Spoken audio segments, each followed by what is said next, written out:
트럼프 대통령 당선인이 취임 첫날 역사상 최대 규모의 불법 이민자 추방을 예고했습니다. 트라이스테이트의 가뭄이 계속되면서 산불이 발생해 대기 오염 문제와 사망자도 발생했습니다. 트럼프 당선인이 주 유엔 미국 대사직에 앨리스 스테파닉 뉴욕주 하원의원을 지명했습니다. 페어팩스에서 한인 남성이 어머니를 무참히 폭행해 살해한 혐의로 체포됐습니다. 오늘 오후 할렘에서 7살짜리 여자아이가 총에 맞아 부상당하는 사건이 발생했습니다. 어젯밤부터 뉴욕 뉴저지 일대에 약한 비가 내렸지만 가뭄 해소엔 역부족일 것으로 보입니다. 지난 금요일 브루클린 프로스펙트 파크에서 화재가 발생했는데 현장에서 노숙자들의 방화 정황이 포착됐습니다.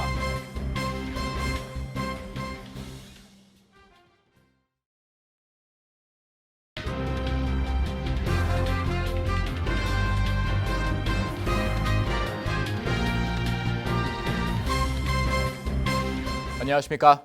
KBTV 뉴스 9 이정원입니다.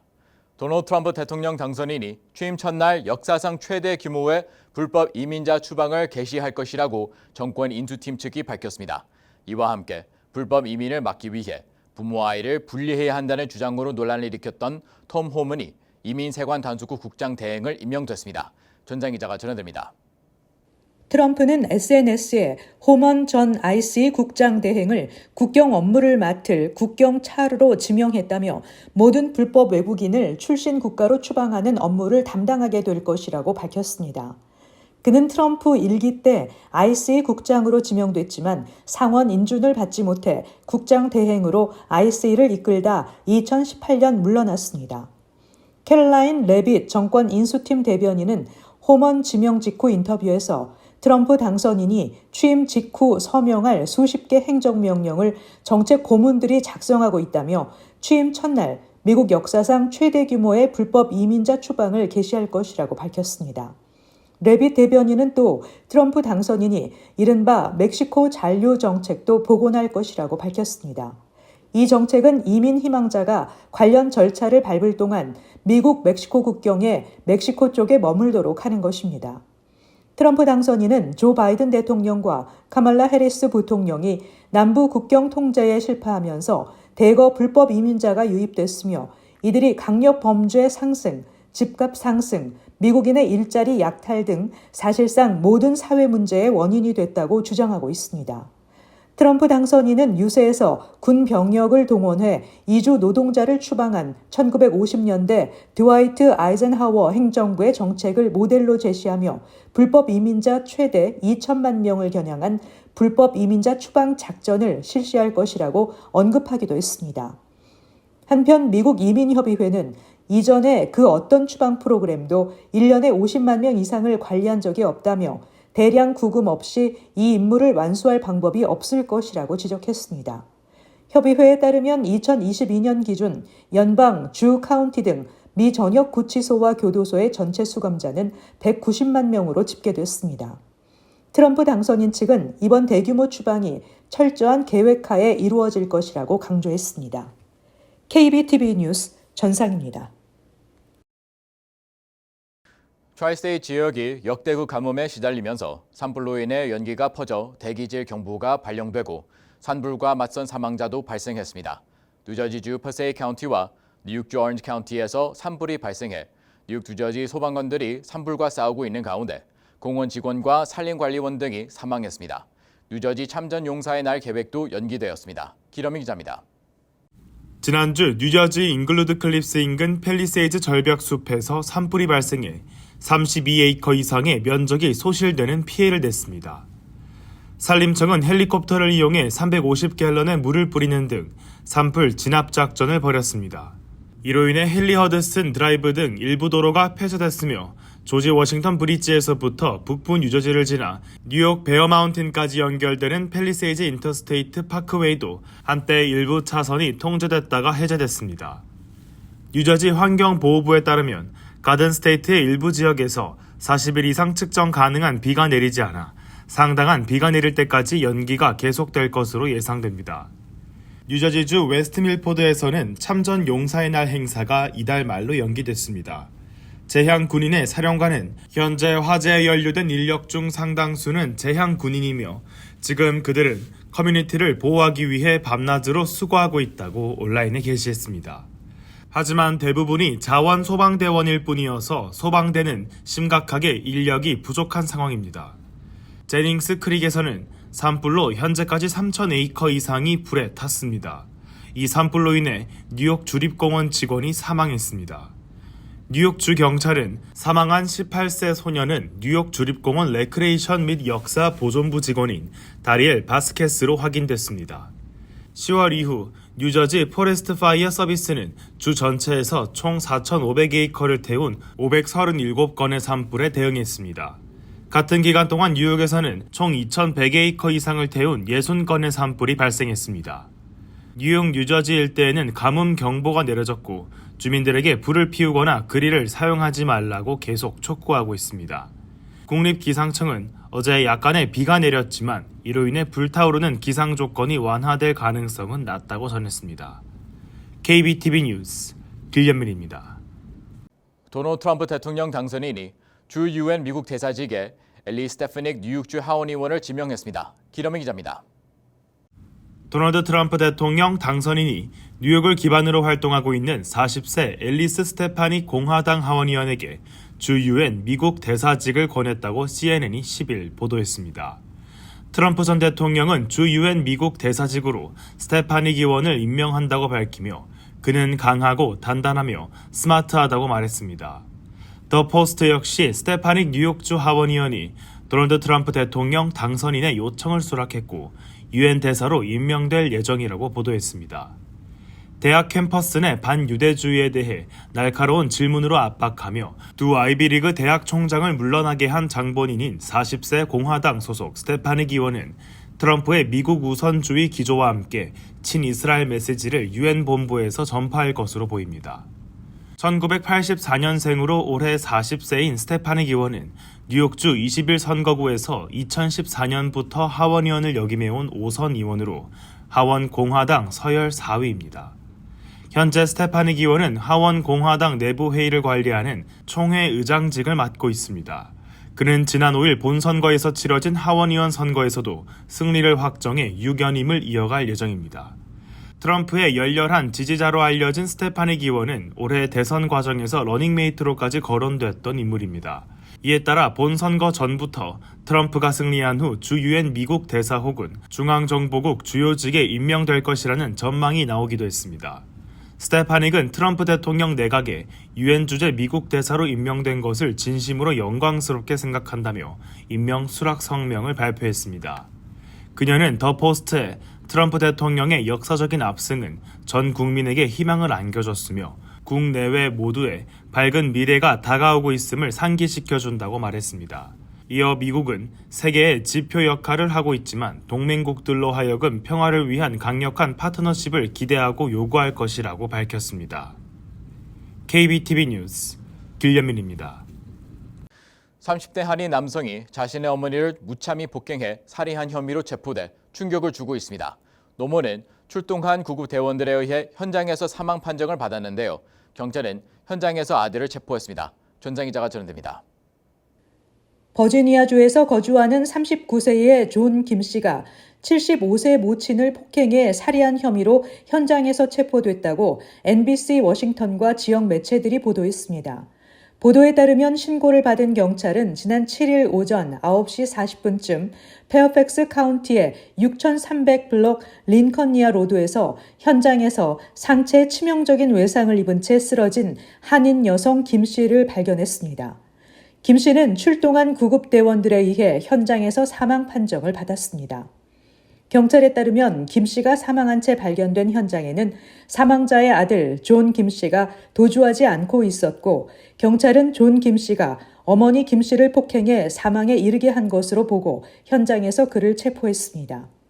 존 김 씨는 2급 살인 혐의로 체포돼 보석금 없이 페어팩스 카운티 구치소에 수감됐습니다. 현재 존 김 씨의 변호사 선임 여부는 확인되지 않았으며 국선 변호사가 그의 변호를 맡았는지에 대해서도 확인할 수 없었다고 NBC 워싱턴이 전했습니다. 경찰은 범행 동기를 파악하기 위해 존 김 씨에 대한 신문을 진행 중이며 사건 현장에서 수집한 증거와 감시 카메라 영상 등 자료를 분석해 치명적인 폭행으로 이어진 상황에 대해 수사하고 있다고 밝혔습니다. KBTV 뉴스 전상입니다. 오늘 오후 3시경 뉴욕시 헐렘에서 7살짜리 여자아이가 총에 맞아 부상을 당하는 사건이 발생했습니다. 기러미 기자입니다. 오늘 오후 3시 직전 제키 로빈슨 공원의 남쪽 끝에 위치한 웨스트 145스트릿과 브레더스트 애비뉴 인근에서 총성이 울렸습니다. 이번 사건으로 7살 여아가 총에 맞았으며 경찰에 의해 병원으로 긴급 이송되었습니다. 총상을 입은 아이의 부상 정도는 아직 확인되지 않았으며 이번 총격 사건의 원인 역시 공개된 바 없습니다. 뉴욕시에서는 미성년자가 저지르는 중범죄가 급증하는 추세입니다. 2017년 뉴욕주 의회가 통과시킨 16에서 17세 대상의 연령 상향법으로 인해 형사 책임 연령이 18세로 상향된 것도 영향을 미쳤다는 분석입니다.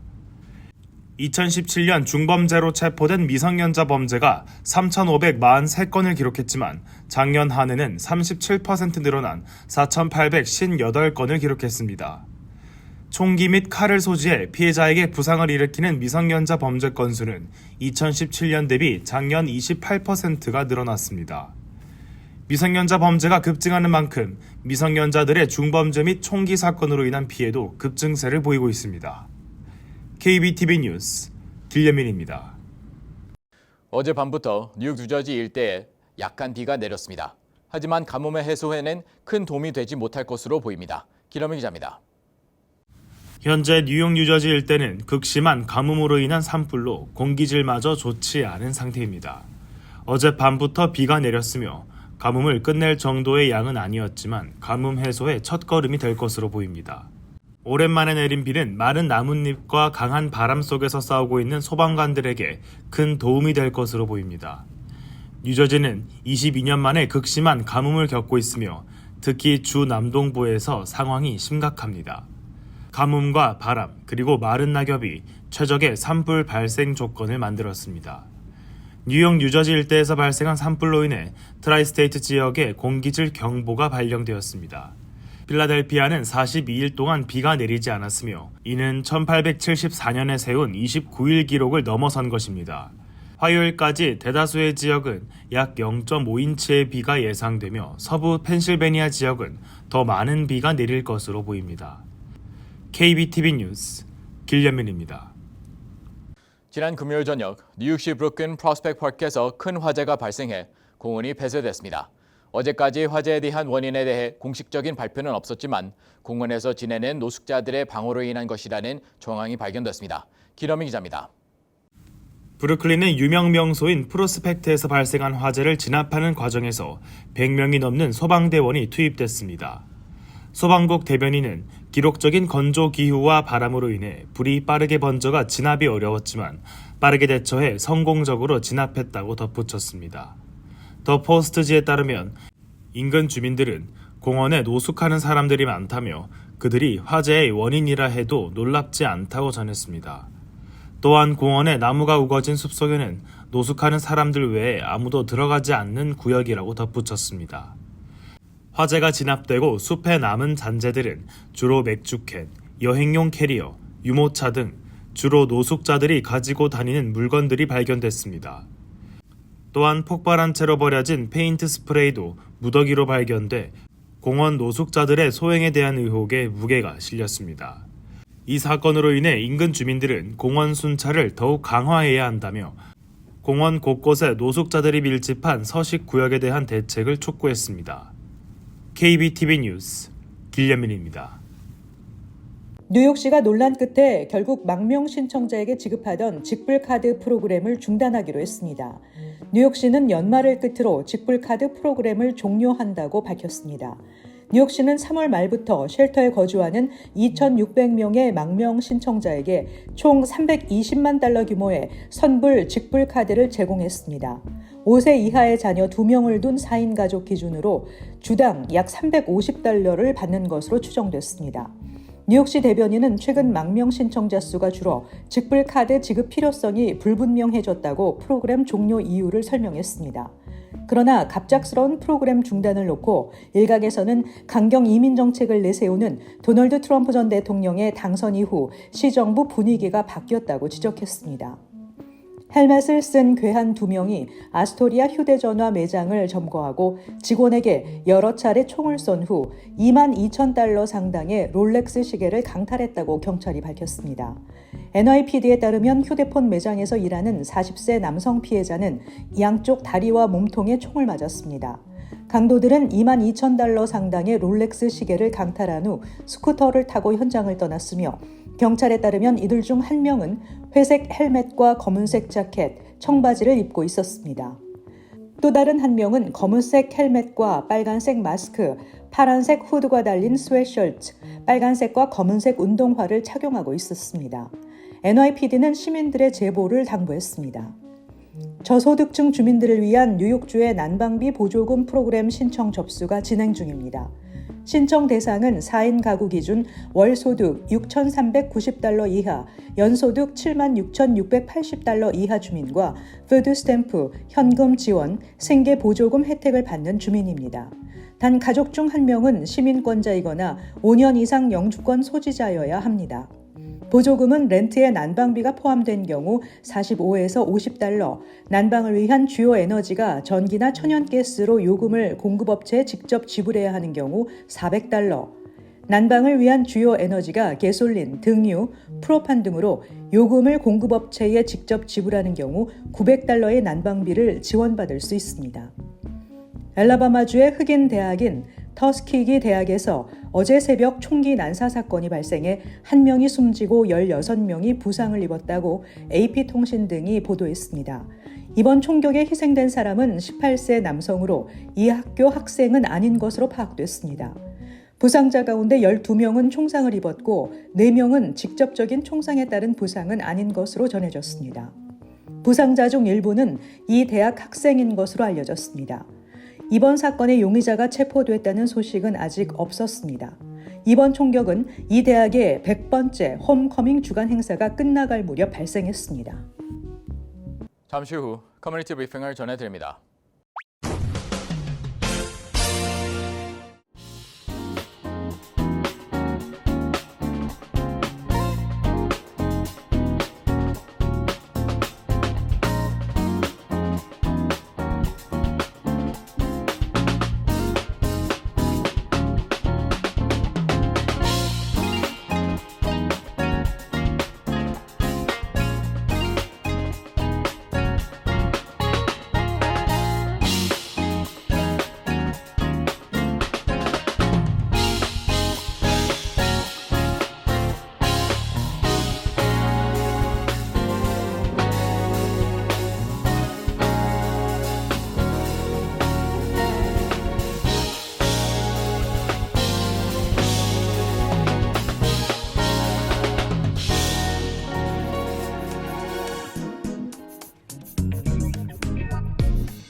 이어서 환율과 증시 전해드립니다.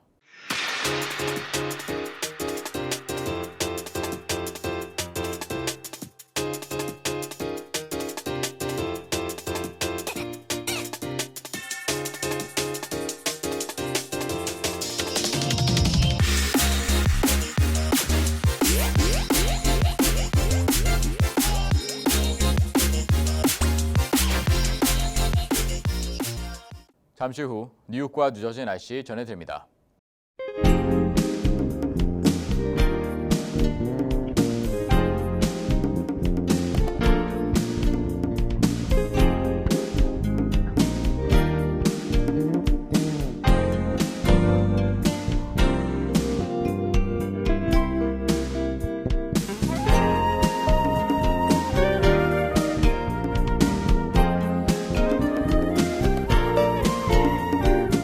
KBTV 뉴스9 마칩니다. 오늘도 시청해주셔서 감사합니다. 편안한 밤 보내시 기 바랍니다.